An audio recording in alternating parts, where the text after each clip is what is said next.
How a deity is formed. Have you ever wondered how a deity begins?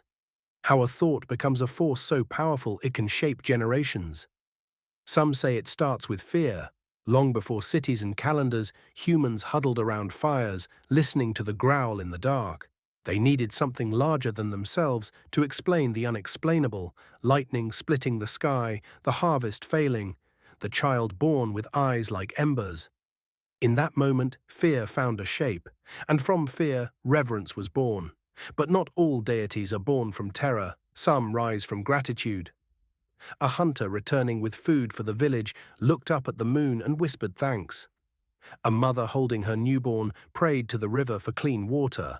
In every whispered promise and hopeful plea, the idea grew stronger. The invisible took form. Science tells us humans are wired for pattern. Our brains cannot resist weaving meaning from chaos. Over time, these patterns became stories.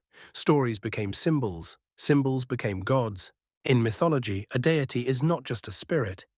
It's a mirror reflecting the people who believe. The Greeks gave their gods flaws because humans needed to see themselves in Olympus.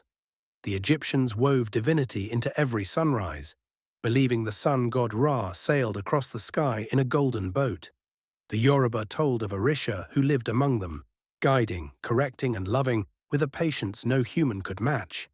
Cosmology dares to dream even bigger.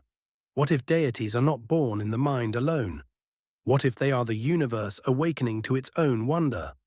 Some say the first spark of creation left echoes, seeds of consciousness hidden in stars, waiting for eyes to look up and recognize them. When you look into the night sky and feel that pull in your chest, maybe it's not just imagination. Maybe it's the same force that inspired the ancients to raise temples to the heavens. In science, the idea of the God spot in the brain fascinates researchers. It's a small region that lights up when we experience awe, a neurological doorway to something larger than ourselves.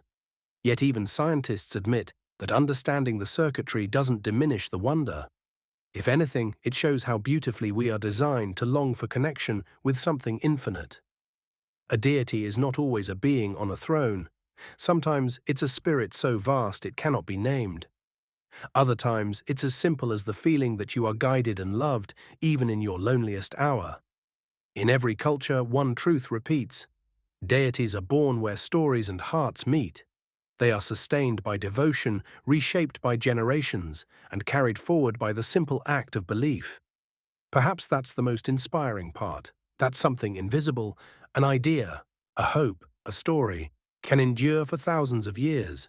Long after empires crumble and languages fade, the names of the old gods still echo. They remind us of our shared hunger to understand why we're here and who is watching over us. When you whisper a prayer or stand in awe of a mountain crowned by sunrise, you participate in the same act that shaped the first deities. You acknowledge that you are small, and in that smallness, you are connected to everything. Because whether born from fear, gratitude, wonder, or love, a deity begins the moment you decide to believe in something bigger than yourself. And that belief has the power to build civilizations, to inspire courage, to heal hearts, and to remind us we are never truly alone.